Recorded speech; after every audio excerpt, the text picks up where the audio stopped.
Hey, it's your boy Nate. I read books because reading is sexy, and if you're not reading, you're not sexy. Get to it. This is the May reading wrap-up. May was busy. In a flash. I don't know what happened to it, but I'm pretty happy with my reading for this month. I think we managed, let me see, 11 books. Take a look at that. I try to aim for 10 books, but yeah, let's talk books. Started the month strong with The Door by Magda. Did this as a buddy read with the great Nor from Nor's bookshelf. Wow. Oof, I finally get it now. This has always made the rounds on BookTube and a darling of sorts, and from all of my favorite people, they've read this, and I was like, you know what? Let me do it. Let me do it. Jumped the gun, finally did it, and wow. Beautiful play of narrator, unreliable narrator, who has power to tell story, who owns a story, whose perspective do you trust. With all my recent readings, this just gave more breath of life to my reading of this. What it is, it's about a writer who just needs some help around the house. So she hires this sort of caretaker, but the caretaker eventually becomes sort of the master of the house. And there's this play of the word master throughout the novel. Is the master the man of the household? Is the master one who controls the culture, hierarchy, power of the household? And then also mastery of story. As we're reading through this, it's told through the perspective of Magda, who essentially has so much love for this caretaker, Emerence. Really spellbinding in its prose. I just love how everything unravels. Yeah, it had me thinking about like how much of a story is true inside or outside of your head, and which is truer. Incredible, probably one of my top reads of the year, and I can't wait to do more Magda. Okay, good job, Nathan. Good job on that cold brew. Oh, it's dusty. Next up, I was feeling a bit morose. Seasonal depression in full swing. And had to do Banana Yoshimoto. Did her short story collection, Lizard. Did this as a buddy read with Jiren from Botman's Little Idiot. Love Jiren. Cute, very cute. It just feels like prompts that you get in your creative writing class and you write through them. What surprised me most about this was that they all had like sort of happy endings. They're just so hopeful. Banana's so good at this, where she loves all of her characters, and you really see that because they're these aliens of sorts and just trying to make their way through the world. We have stories of a girl who's much like a lizard, a hobo who's a shapeshifter, lots of good ones. I think I really enjoyed the last story in here the most. And yeah, just always good to be in the hands of Banana Yoshimoto. For this one, there is a great sense of hope to all the stories, and they all get happy endings because they all deserve happy endings. That's always nice for a person who always feels lost. Exactly what I needed from Banana. We got another short story collection, Elephant by Raymond Carver. Yeah, I was thinking about home a lot, was missing the suburbs, so I thought, let's do Carver. Fantastic collection. I think if anything, this is probably the go-to if you want to try Raymond Carver. I always wrecked what we talk about when we talk about love, but I think that collection's way too long. I think this is quintessential Raymond Carver. We have people problems, domestic issues, problems at home between husband and wife, children and parents. He's just so good at it. There's a surprising story about Chekhov at the end. That was just a beautiful tie. I think it had never occurred to me that like maybe Carver is the American Chekhov, or the Americana Chekhov, if you will. Wreck this one if you're interested in Carver. Next up, I did Elevator in Saigon by Thuận, translated from the Vietnamese by Nguyen and Lee. And this is about a woman living in Paris, and she returns to Saigon because of the death of her mother. Very estranged relationship, as well as an alien relationship to her brother, not very close. Throughout all of this, we get time, place, history, the unravelings of it, the secrets, and a lot about love. This was interesting. I'm not quite sure how I feel about it. It has this like very mysterious quality to it. It's very meandering. It's a bit directionless, but it does follow sort of geopolitical communist Vietnam with ties back to France. And there's just this like, this distance there's this like grappling of distance that the book is trying to do, where I think it's very much about the immigrant experience, just trying to grapple with identity and how one situates oneself through memory. Yeah, so it touched on a bunch of different themes, but I'm not quite sure how it really wanted to wrap itself up in the end. I've been trying to read more Vietnamese literature. This was a stab at it, and I don't think this technically worked, but hard 3 stars. Here for the vibe. If you want an atmospheric read about the immigrant experience, like true Vietnamese narrative, moving to France, I think this will do it for you. We got more. Banana Yoshimoto. We got The Premonition. I remember this had some really controversial takes because of its subject matter. I think the shocker of it, I don't really want to talk about it because I don't really want to go into the big synopsis of what this is about because it's just so strange. I can't believe that this was published the same year as Kitchen.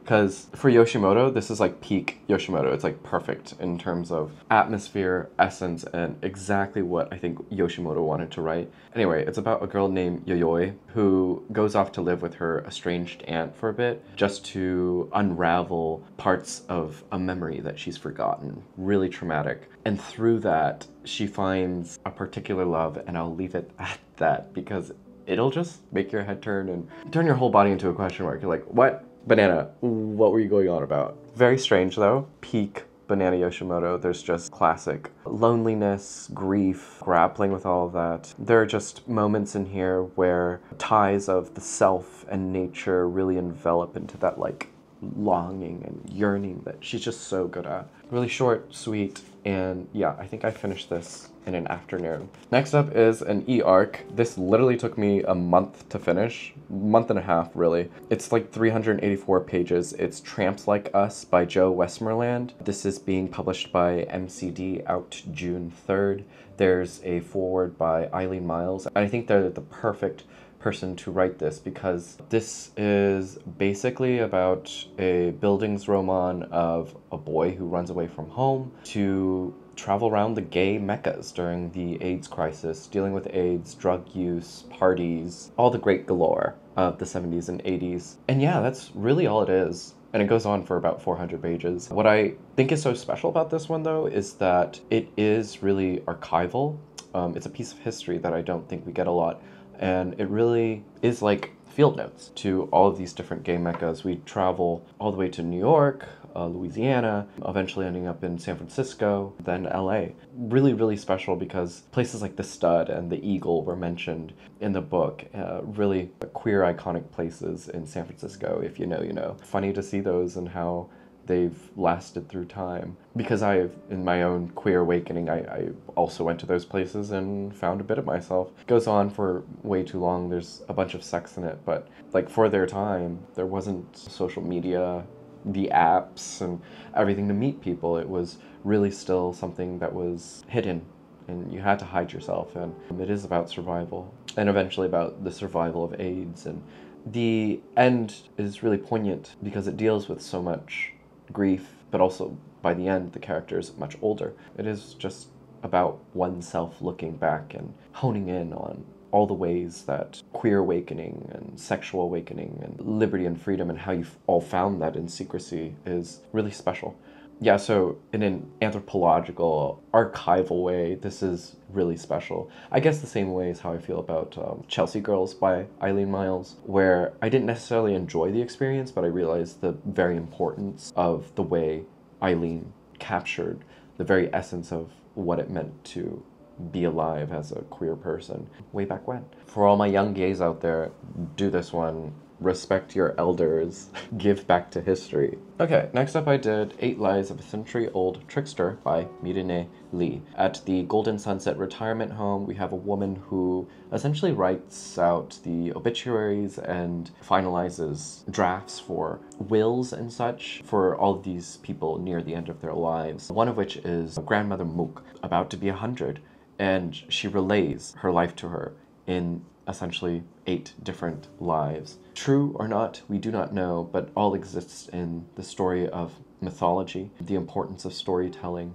trekking through Korea, North Korea, and China. It's just really spellbinding the way that this book looks at Korean history, where it was only mentioned in like a paragraph in AP US History. Anybody else? High schoolers? A paragraph. But really special because I got to interview Marinae Lee for DB Books. It was really wonderful. I was in such a heavy book slump. It doesn't seem like it, y'all, but I think it was just like, I don't know, something is like different for me this reading year. This pulled me out, and I think because it was so plotty and it's much of a page turner, not something I read normally, but reminds me a lot of Whale by Kwan, or even like Orlando by Virginia Woolf, in the way that it moves through history, but also tells through a bunch of time. And I just love seeing passage of time like that. If you need something to pull you out of a reading slump, I'd do this. Lots of fun. Really gory, intimate. Definitely look at subject matter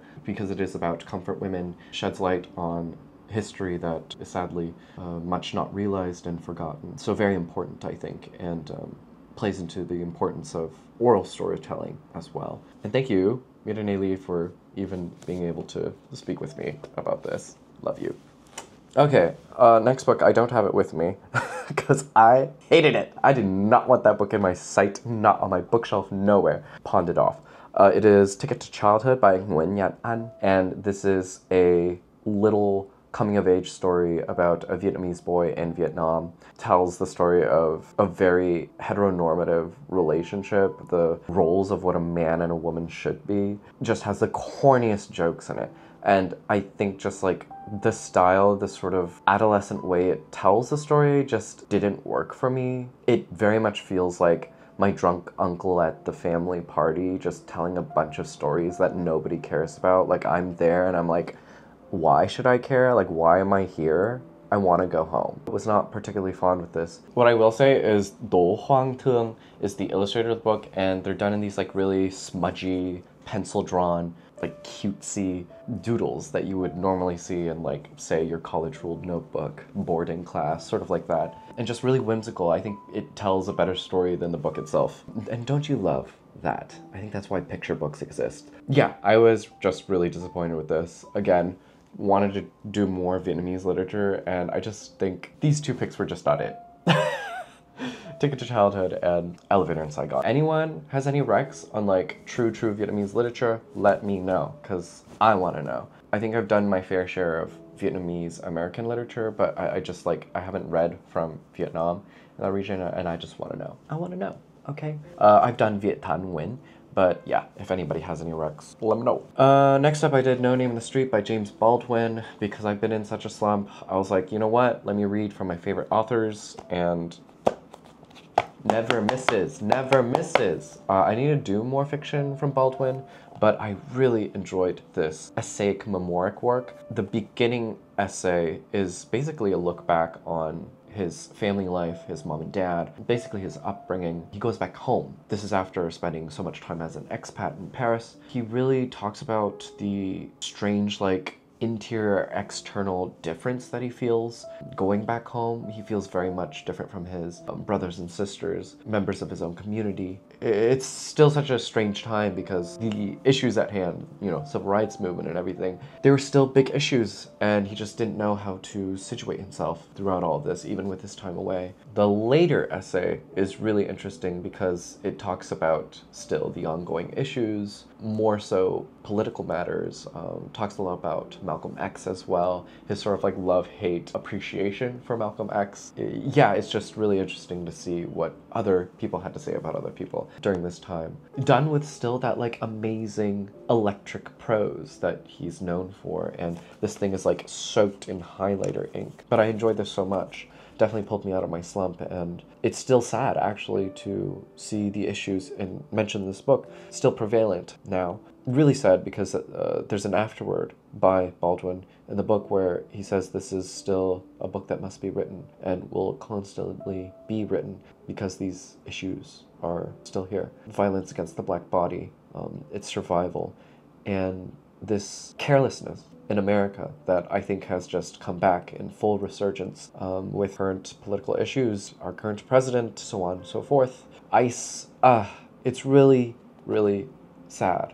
Because it's that thing where it's just like, how do I make a person care? How do I do that? Here, Baldwin is shouting and shouting that we must care again, but we don't know how. Very, very powerful, and definitely wreck this for now. And I can't believe what it must have been like for its time when this was published. Baldwin writing through it. But yes, incredible work.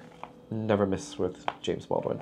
So I've been like writing in this notebook, just like all the books and movies. I have movies on this side and books on this side. Finished sort of the bibliography. I had to like go into the back, so here we are. Continuing on. Next up, I read Everyone Sux By You by Wroten as an e-arc, out already by Henry Holt & Co. This was published May 20th. It is an emo, teen, angsty, lesbian book drawn by way of Scott Pilgrim in Gumby, flimsy characters, wide-eyed, hopeless characters that think too much of the future and don't know where to go with current state of issues and just teen ennui. This is a graphic novel. I was like, you know what? I haven't read a graphic novel in a really long time. So I tried this out and I feel so bad even like trying to speak about this book because I just like, there's a difference I think between character and just problems with faces. And that's exactly what this is. It's just problems with faces. They don't have heart. They have their, you know, Netflix one-liners that should like keep with the beat, all the emotional beats, but they're not people. They're just problems. I just think that this is really underdeveloped. It just wavers and moves in way too many directions. They're just like questionable character choices, and that's totally fine. I mean, you can have a teen character make questionable choices, but it still has to be inherent to like what they want to be and who they want to become and follow that arc, and we just don't get any of that. So I just don't think that the characters were really fleshed out, and I just don't think, yeah, it really worked in the end because it's about 300 and something pages. Kind of disappointed by this. I think I would have liked this more if it was like a mini series done in like not even a full season, but like half a season. An episode, 40 minutes. Honestly, this whole story could have been told in about 40-50 minutes. There's this great playlist, if I remember, I'll include it in here, at the end of the book that's very, very emo. So for all my emo lesbians out there, this might be fun. Who knows? But yes, very, very angsty. Okay, last book of the month is Sra Susan by Sigrid Nunez. It is a memoir of Susan Sontag. I had no idea, but Susan Sontag was Sigrid Nunez's like mentor in essence, because Sigrid dated Susan's son for a bit, lived at her apartment, just like portrays a very intimate portrait of Susan Sontag, really builds Susan Sontag to be the titan that she is, but then eventually tackles her down. Susan Sontag, not a perfect person. She goes into the imperfections and all the ways that Sontag was cruel, mean, careless even, and also all the nitty-gritty bits that I've wanted to know. Why Susan read so many books and watched so many movies, because she wanted to feel 10 times more than all the feelings that she did feel. She would be mean to waiters at restaurants, but it's this beautiful balance of how much she loved Susan, but also how much she was hurt by Susan, that creates this really beautiful examination of Susan. Really wanted to go into this because if it hasn't circled for everyone else, I've been thinking a lot about that question in that recent FK Twigs interview where she was like, where are the thinkers? Where are the thinkers of today? And I was like, you know what, let me go back to Susan Sontag and take a look at this one. And it's a funny question because it's like at once quite cringe. There are great people out there talking about books, you know, all of my friends and everyone, and there are great people still writing books and talking, but just not in the apparent way that, like, say, John Berger or Susan Sontag or, you know, Norman Mailer, where they would go to talk shows and things that were broadcasted for the people. We just don't really have programming like that anymore, sadly. So I get it. I do get it, but beautiful, beautiful look. I love Sigrid Nunez's prose, very sparse, done in, like, these spurts, and just gives a well-rounded look at Susan Sontag. There's much heart for Susan here. I think if you want an intimate look, this is perfect. And I need to do Sigrid Nunez. I haven't read any of the fiction, just need to do it. But yeah, enjoyed this lots and happy to have it as sort of the end cap to my reading month. That was a lot, wasn't it? That was everything I read in May. Let me know what you read in May. As always, I'm a Blackwell's affiliate, so if you enjoyed me talking about any of these books, these ones, some good ones in here, please consider using my affiliate link downstairs to grab any of these books. Blackwell's offers free international shipping for all of my expats out there. Really, really key and important. And yeah, using the affiliate link helps the channel out a bit, helps me out a bit, hurts you in no way, just gives me a few cents here and there to keep creating content like this. As always, be well, do good work, keep in touch.